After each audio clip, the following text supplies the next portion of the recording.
Paul introduces the hymn in chapter 2, verses 6 to 11 with this verse in verse 5. Let this mind be among you which is in Christ Jesus. Now there are different ways of translating that verse. I would translate it in this way. Let your bearing toward one another arise out of your life in Christ Jesus.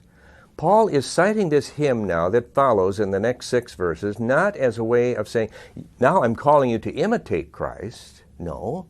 Paul is saying, let your bearing arise out of who you already are in Christ. That is, Christ is the center of your life, and you are called now to live out of that center. The one who is in the form of God, who doesn't count equality with God a thing to be grasped, but empties himself. And the hymn moving to that resounding conclusion, every knee bow and every tongue confess Jesus Christ is Lord, to the glory of God the Father. That's the bearing in which you live. That's the mind that Paul is calling you to live out of that identity.